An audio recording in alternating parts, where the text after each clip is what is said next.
Hola, ¿qué tal? Bienvenidos y bienvenidas a una nueva edición de La Izquierda Diario. Hoy vamos a estar conversando con Pablo Anino. Pablo Anino, como ustedes seguramente ya saben, es economista de La Izquierda Diario, es uno de nuestros columnistas más importantes junto a otros compañeros como Esteban Mercatante. Y hoy vamos a charlar sobre las medidas que anunció en la mañana de este lunes Silvina Batakis. Como sabrán también, la ministra de Economía, que reemplazó a Martín Guzmán después de una crisis política que duró más o menos 3 días en total el fin de semana pasado, recién hoy hizo unos primeros anuncios sobre lo que sería una especie de programa económico para definirlo de alguna forma muy general. Entonces la idea es un poco charlar con Pablo, tener algunas primeras impresiones de lo que se anunció en la mañana de hoy, tener una mirada desde la izquierda directamente y al mismo tiempo plantear cuáles son los temas que abordó Batakis, que marcan en general, que marcan en la agenda política y cuáles son los temas que no se abordaron también en la conferencia de prensa, que han dejado por lo menos un gusto amargo entre sectores políticos que tienen alguna simpatía con el gobierno, con el Frente de Todos. Hoy se habló mucho en las redes sociales sobre que Batakis le habló a los mercados y no le habló a la gente o no le habló a la población. Entonces va a ser parte de lo que vamos a estar tratando de analizar en esta primera conversación con Pablo. Pablo, ¿cómo andás? ¿Cómo estás? Hola, buenas tardes, Edu. Buenas tardes a todos. Bien, gracias por atendernos, Pablito. Charlemos un poco lo que dijo Batakis. Empecemos por una frase que es la que más resonó de la conferencia, me parece. Batakis dijo, no vamos a gastar más de lo que tenemos. ¿Qué te trajo a la memoria? ¿Qué pensaste cuando la escuchaste?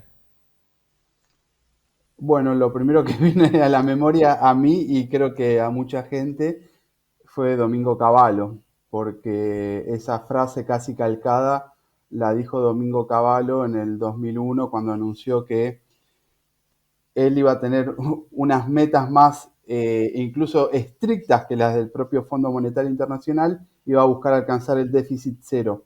Ahora Cristina Batakis, Silvina Batakis, Silvina. perdón, No, ese lapsus, o Cristalina Batakis, como le decían por ahí, claro. por la O titular del O Fondo Monetario Silvina Internacional. Georgieva, como le puso Miriam Breckman en Twitter, que estuvo muy bien. Claro, lo mismo.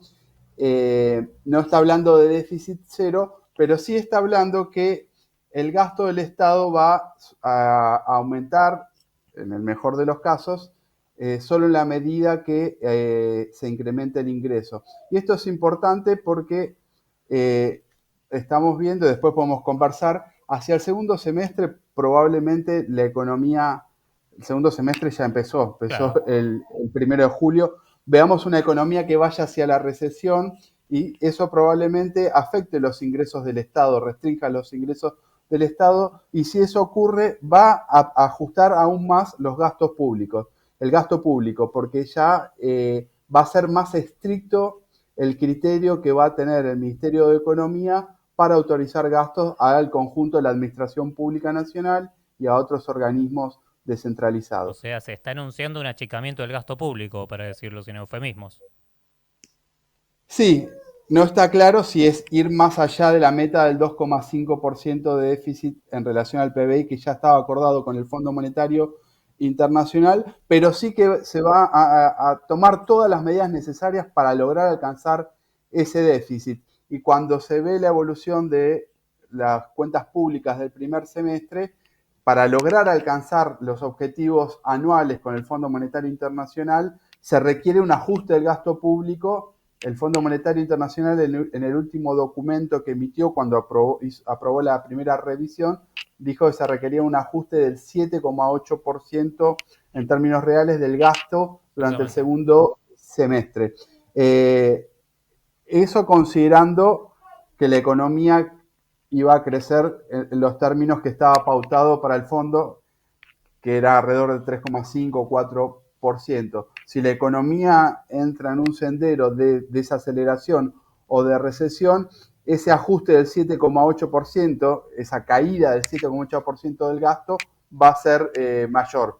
Por Claro. lo cual eso va a afectar seguramente partidas presupuestarias destinadas a la salud, a la educación. Bueno, por ejemplo, para un detalle que es importante pero grafica el momento económico, a los censistas del censo económico, del censo de población que se hizo en mayo, no se les pagó para que para que ese gasto, desde el punto de vista del Estado, pero que es un derecho cobrar para los trabajadores del Claro. censo, no entre durante el primer semestre. Es decir, que dibujaron, entre comillas, el cierre de la cuenta fiscal del primer semestre haciendo este tipo de maniobras. Lo del Con, censo es un delito, con el pero hicieron objetivo otra. de cumplir las pautas de las metas establecidas con el Fondo Monetario, ¿no es así? Sí, sí, y entonces uno puede decir, no, los censistas no cobraron para contribuir a cumplir con las metas del Fondo Monetario. Y te llevo también a ese tema, porque precisamente hoy Batakis lo segundo que dijo en la conferencia es las metas acordadas con el Fondo Monetario se van a cumplir. Lo dijo y es lo que más obviamente ha rescatado los grandes medios de comunicación alineados con la oposición de derecha, pero es lo que más ha rescatado. ¿Qué significado tiene esto, más allá del ajuste que estamos planteando, que estamos viendo como perspectiva? Bueno, creo que todo el mundo lo analizó en el mismo sentido.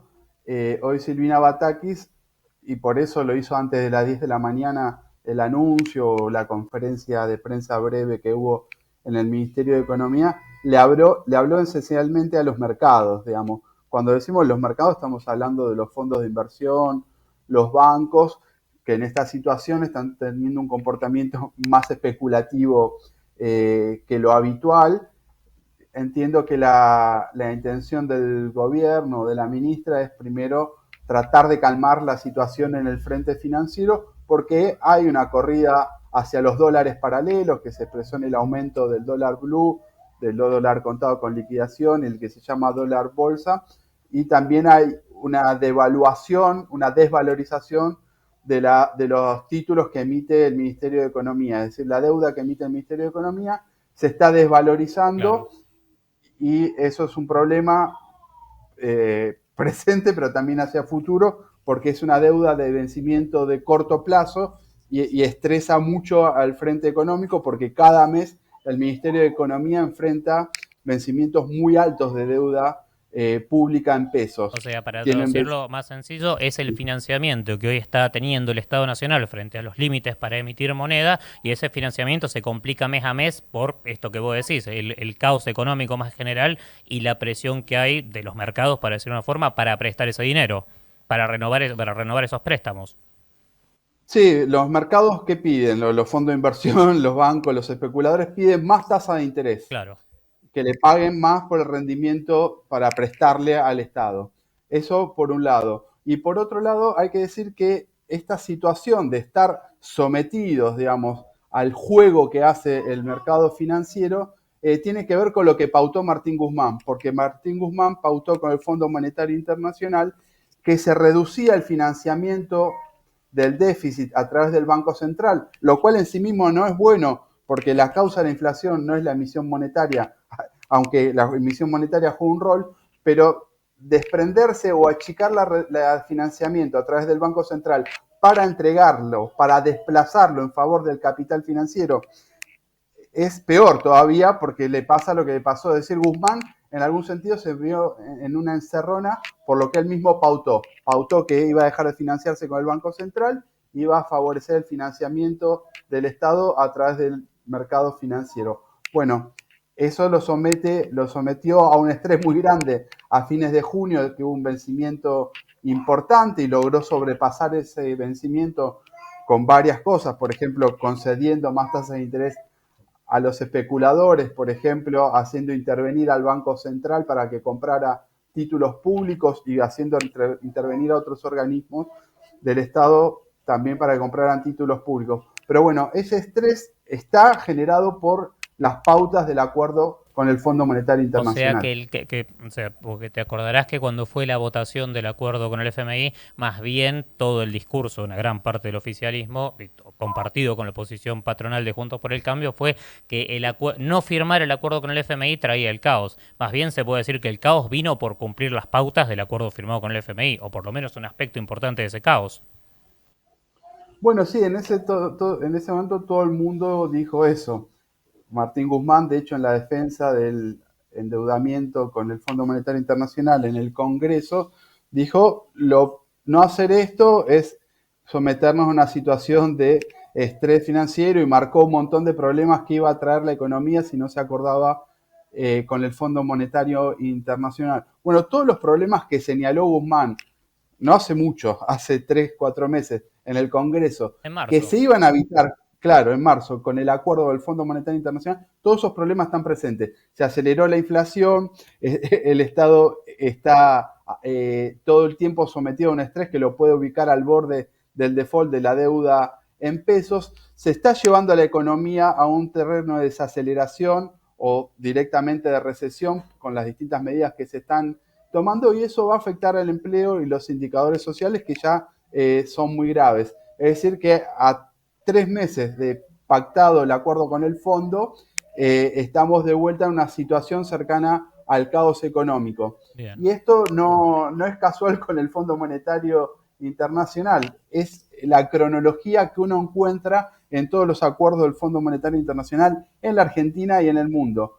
La crisis griega fue muy distinta, pero yo una vez conversando con Eric Toussaint, que es del Comité por la Anulación de las Deudas, que es uno de los que más conoce del endeudamiento internacional y de Sí. los organismos internacionales, me indicaba que la cronología de la crisis griega tiene la misma pauta que la cronología de la crisis argentina. Empieza con un acuerdo de stand-by con Macri, en el caso de Grecia fue en 2010, después se fue un acuerdo de facilidades extendidas a los 2 años. Bueno, en el caso de Guzmán lo firmó a los 4 años después del primer acuerdo stand-by, y el Fondo Monetario Internacional exige cada vez más ajuste y eso empuja a la economía a la recesión necesariamente. O sea, se repite un esquema de crisis permanente que no puede más que profundizarse, por decirlo de alguna forma.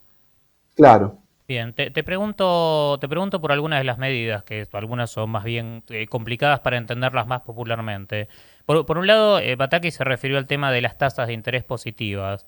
Te quería preguntar, digo, más específicamente, ¿esto qué quiere decir si lo tiene que entender cualquier persona que nos está viendo o escuchando para su vida cotidiana, para decirlo de alguna forma? Bueno, las tasas de interés positivas significa que van a seguir aumentando las tasas de interés como lo ha hecho Guzmán antes de irse, y ese sendero ahora se mantiene. La idea es que las tasas de interés se ubiquen por encima de la tasa de inflación, de lo que Claro. aumenta la inflación, y esto es para atraer, absorber pesos del sistema económico y que queden estancados esos pesos en el banco.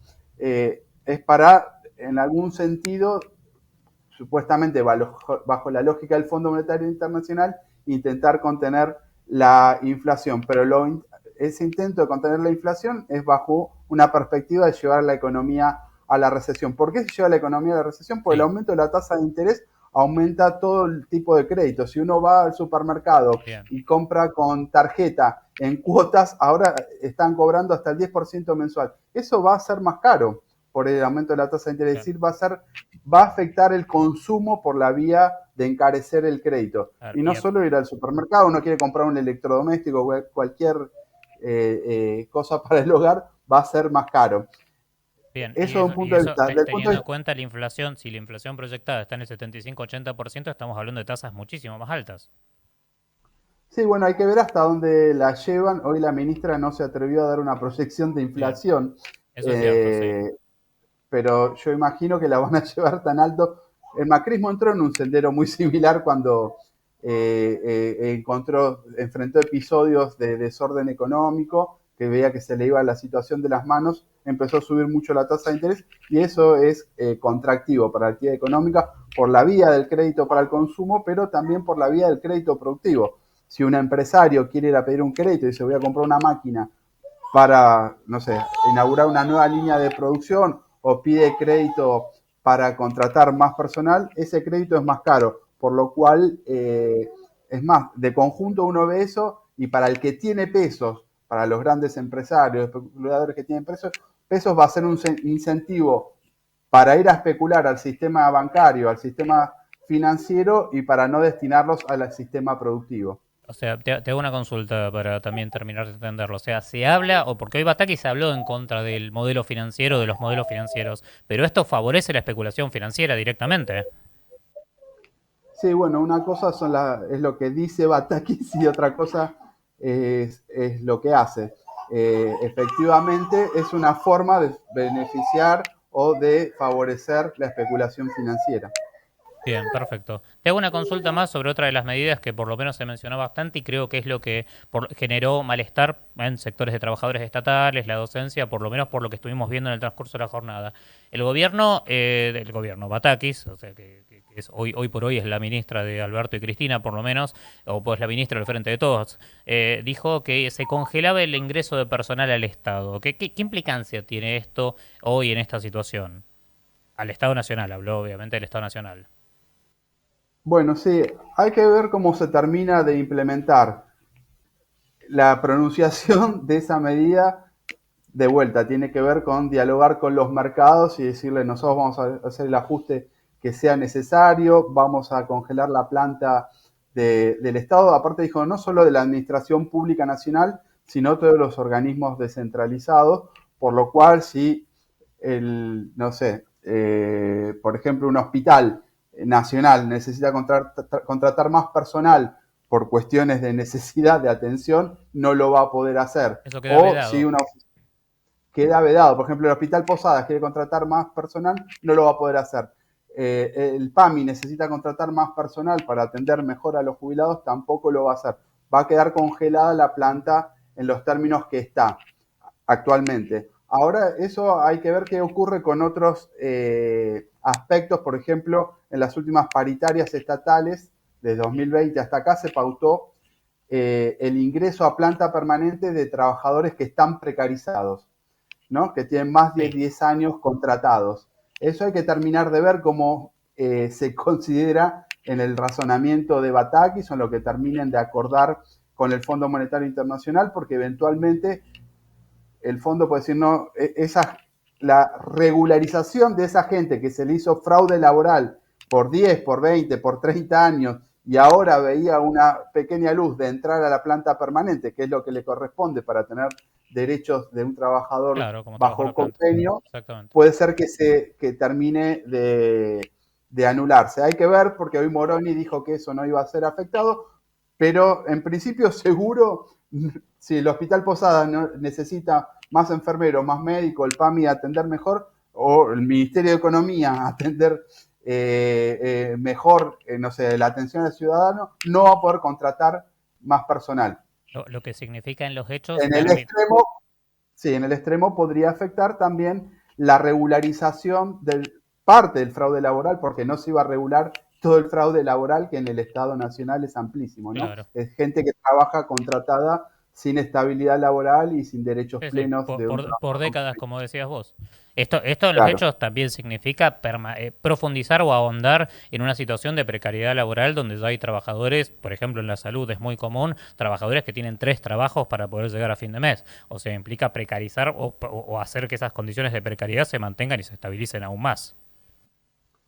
Sí, eso es así en los ministerios, bueno, en el propio Ministerio de Economía, pero Claro. también en el Ministerio de Trabajo, el fraude laboral es muy extenso, eh, hay que ver los números finos, porque las estadísticas públicas lo presentan de una manera dibujada, pero hay organismos donde llega al 70-75% la planta no permanente, es decir, la que está en situación de fraude laboral. Y a esto se agrega un condimento que es lo que ya estaba pautado con el Fondo Monetario Internacional, es que los salarios públicos que vienen de una caída de alrededor del 30% promedio en la era Macri, que siguieron perdiendo con el gobierno de Alberto Fernández, no iban a poder recuperarse por encima de lo que se recuperara Claro. la economía. Es decir, que se consagra la pérdida salarial del gobierno de Macri a la que se le acumuló de Alberto Fernández y por varios años, en la medida que dure el acuerdo con el Fondo Monetario Internacional, esa situación se va a mantener. Es uno de los motivos, entre otros tantos, por lo cual se hace necesaria la ruptura del fondo, con el Fondo Monetario Internacional, porque restringe la actuación del Estado en todos los niveles. Bueno, está planteando el acuerdo una perspectiva de crisis financiera que se quería evitar. El acuerdo condujo a esa crisis financiera que hablamos antes de la deuda en pesos y está conduciendo a una recesión económica que va a tener consecuencias sociales muy graves. En Argentina ya tiene el 40% de pobreza y más del 50% de niñas, niños y adolescentes también en situación de pobreza. Bien, te pregunto entonces la última, muy relacionado que decías con esto. La izquierda viene planteando, el Frente de Izquierda y sus diputados referentes, vienen planteando un programa para una perspectiva de una salida socialista ante esta crisis que cada vez más aguda, como bien vos planteás. De hecho, hubo una movilización muy importante el sábado pasado en Plaza de Mayo, donde entre otras se planteó la consigna del no pago de la ruptura del acuerdo con el Fondo Monetario Internacional y el no pago de la deuda. Ahora, ¿qué otras medidas son esenciales para intentar enfrentar una situación de crisis social? O sea, ¿por qué medidas debería hoy pelear la clase trabajadora y el pueblo trabajador, grosso modo en general, para impedir que esta crisis se siga descargando sobre sus espaldas? Como lo muestra la continuidad de Batakis en relación a las políticas de Guzmán.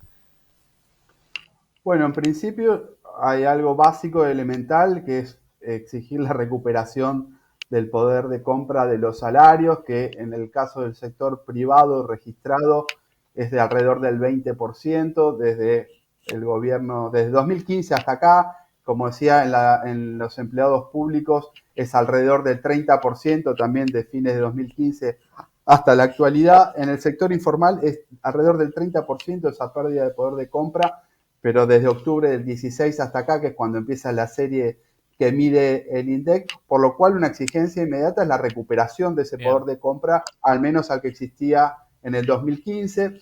Creo que hay que establecer un parámetro que nadie gane menos que la canasta de pobreza. Por ejemplo, en los organismos estatales, la grilla salarial tiene muchos segmentos por debajo de la línea de la pobreza. Hay que exigir que nadie gane debajo de la línea de la pobreza, que hoy está en alrededor de 95.000 pesos, en la perspectiva de que nadie esté por debajo de la canasta familiar que vienen los trabajadores de ATE-INDEC, porque la canasta de pobreza que mide INDEC, el organismo oficial, no contempla, por ejemplo, el pago de alquiler. Claro, algo muy Los trabajadores importante. de ATE-INDEC, claro, estiman una canasta amplia, más amplia, que no es ideal, es para que una familia llegue con lo justo a fin de mes, y esa canasta está, en el mes de mayo estaba en alrededor de 162.000 pesos, por lo cual hay que hacer una exigencia mínima que nadie gane menos que la canasta de pobreza, en la perspectiva de que se alcance la canasta familiar, y después que exista una indexación automática de los salarios en función de la inflación, porque ha pegado un salto, ya la inflación venía muy alta y ha pegado los supermercados, todos aumentaron, aumentaron, no solo aumentaron, sino que en muchos casos se niegan a vender las mercaderías Claro. para esperar a ver que aclare la situación, y ese ajuste no se vio reflejado obviamente en los salarios, que dependen de paritarias que son anuales y algunas tienen revisiones cada 6 meses. Entonces, lo básico para mí es pelear por la recuperación de los ingresos de la clase trabajadora, de todo el pueblo pobre, y después también hay una situación muy grave entre la informalidad y la desocupación, que ha bajado la desocupación, pero lo hace a costa de generar un montón de puestos de trabajo informales, precarios, por lo cual yo creo que es muy importante poner en el centro de discusión la reducción de la jornada laboral a 6 horas, sin tocar el salario y con el reparto de las horas de trabajo. Nosotros hemos estimado en la izquierda diario que eso podría facilitar en lo inmediato la generación de 1 millón de nuevos puestos de trabajo en las 12.000 grandes empresas del país. Me parece que son medidas urgentes que hay que poner en discusión. Y después estamos viendo que el gobierno está respondiendo de contragolpe y haciendo concesiones a la corrida que se da sobre el mercado paralelo de los dólares, sobre el mercado de la deuda. Hay un vaciamiento del país que hacen los grandes capitalistas, los grandes empresarios, los fondos especulativos, Con la ayuda de con los las bancos, claramente. con la ayuda de los bancos.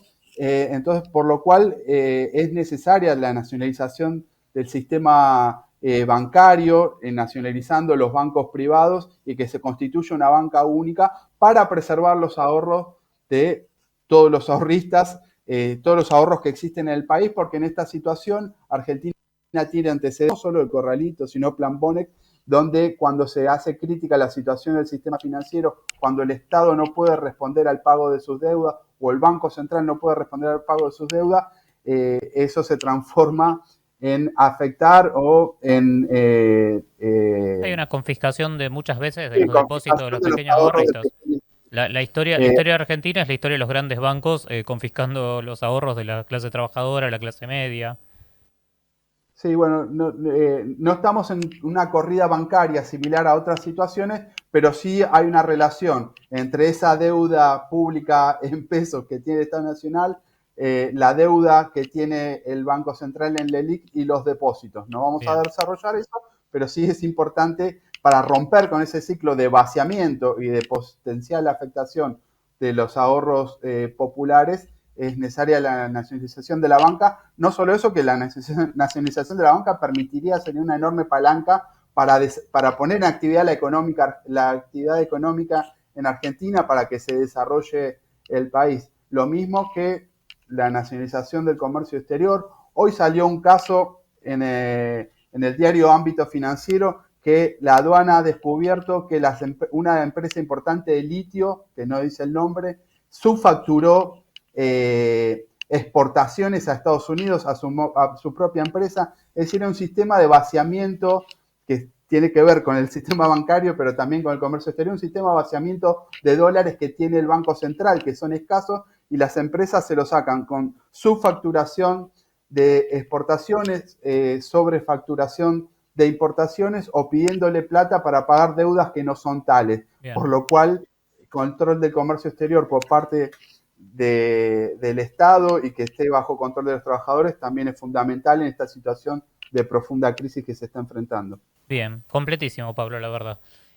Vamos a tener que seguir charlando seguramente porque esto recién empieza, o por lo menos la gestión Batakis recién empieza. Por ahora te agradecemos muchísimo la comunicación, ha sido, a mí por lo menos me da la impresión de que ha sido muy útil para tener una primera mirada desde la izquierda de los problemas que están planteados y de cómo enfrentar, cómo plantear una salida propia desde la clase trabajadora y desde los sectores populares. Así que bueno, te agradezco muchísimo la comunicación. Muchas gracias, Eduardo. Muchas gracias a todos. No, Buenas por favor, a tardes. vos. Que andes bien, suerte. Bueno, a todos Chao. y a todas, muchísimas gracias por habernos acompañado. Como decía recién, vamos a seguir en los próximos días debatiendo y analizando la situación política y económica, porque claramente lo que está en juego es la vida de las grandes mayorías populares en una situación muy crítica social y económicamente.